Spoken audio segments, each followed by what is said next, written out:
When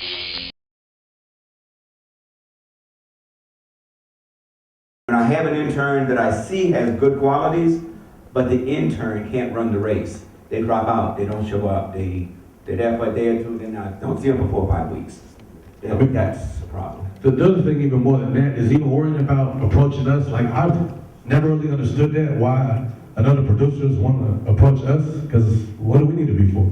But at the same time, you got a million other people in here, you could get with Buddy over there and y'all can make your own song.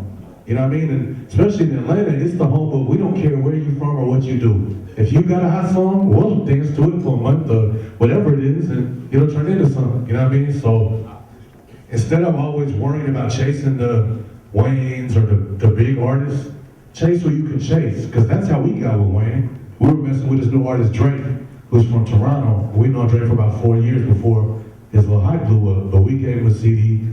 He was working on it when Wayne signed him, and he left the CD on the bus. And then Wayne recorded to half the songs on the CD, and that's how we got the songs done. So most things happen for a reason, and it's not chasing the big dogs all the time is not to your benefit, because they don't care. Like, we met Ross 2 years ago outside a tip party, and he fronted on us. But then after we did the My President, he invited us to his house to come play him records. So, you know. Good evening. My name is Charity Hayes, and I'm a Spelman College student majoring in English, minoring in music technology. And actually, I am interning for Keisha Cole's manager, Manny Haley, and I have been for about a year now. So I actually have 2 questions. One, I guess it would be geared towards Mr. Bernie Watkins, who is in here. But the main difference between entertainment law and management, my first question. And secondly, are any of you all offering any paid internships or job opportunities? Most times you got an intern for free. Yeah, that's what I'm saying. Internship is about you. It's not about them. Let me just say this and then they can respond again. Internship is about you. When you say about paid internships, that's why I lost most of my early black interns. Papa wasn't one of those people we lost, but Papa's also was not a normal intern. As we can all see today, he was very, very abnormal and incredibly talented, and it showed. It's like the sun. You don't have to be looking at the sun to know it's shining. So anybody want to talk about that intern thing, paid or non-paid? I think it goes back to this brother's comment or question about balance. You know, really you need to get good at what you do before you try to get paid for what you do.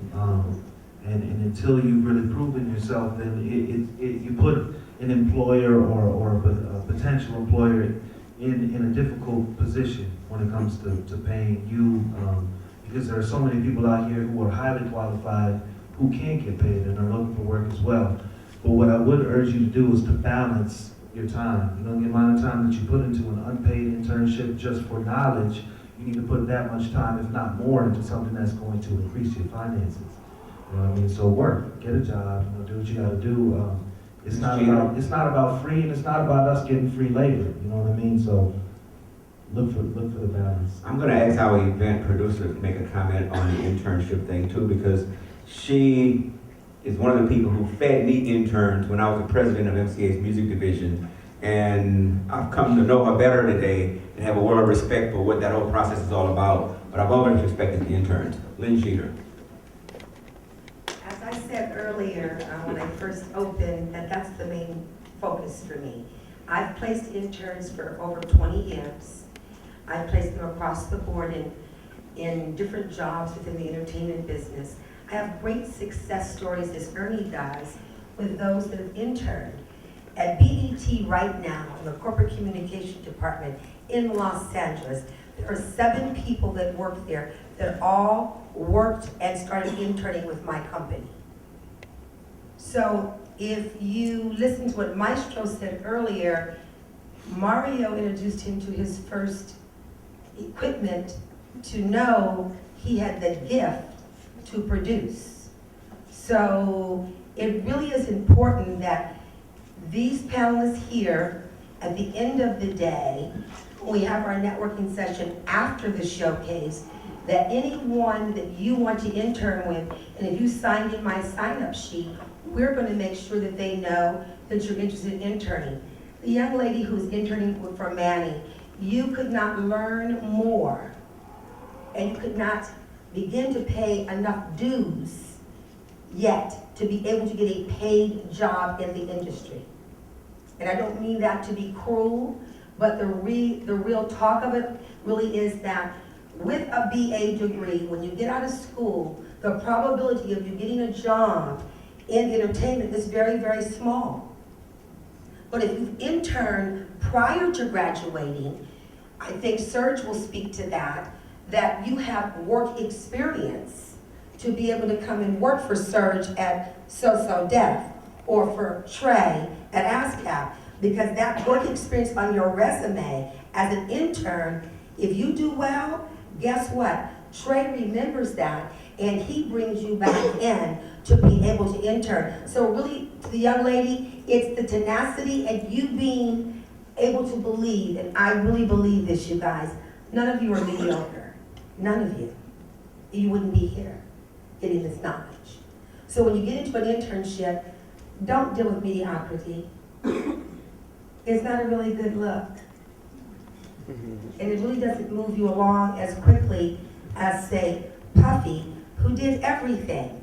And he walked around with no shirt on and broke the rules or whatever, but it was the tenacity of that passion that makes Trey say, that young man who interned for me for 2 summers, he's ready to graduate from Morehouse. We got a slot here, a part-time thing. Let me see if I can get him in there.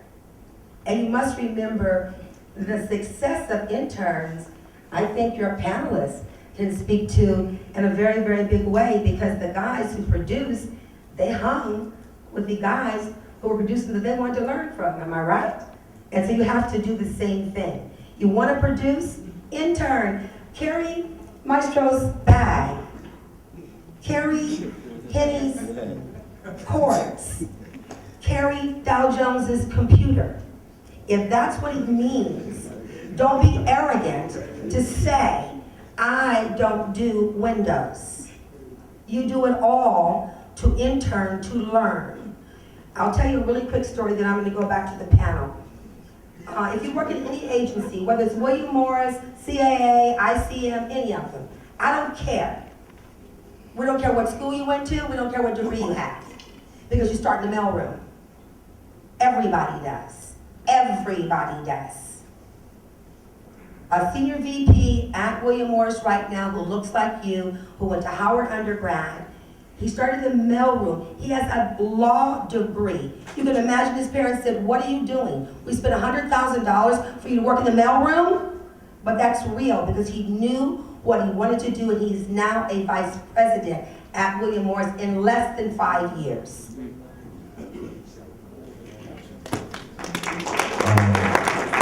Let me say this, sweetheart, you're in the best position, you know, I don't think you really realize it. With Manny, I mean, he has the hottest R&B chick in the game. Like, she's selling more records than any person in our R&B genre right now.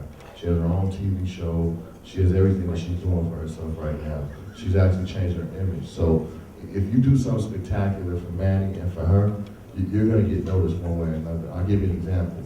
I had an intern that interned for me before I even had an office. I was working out of my car with ASCAP. I didn't have an office for the first 3.5 years. But she came to me in September, and she said, she's a student at Clark Atlanta. She said, you know, I want to be an intern. I'll do anything you want me to do.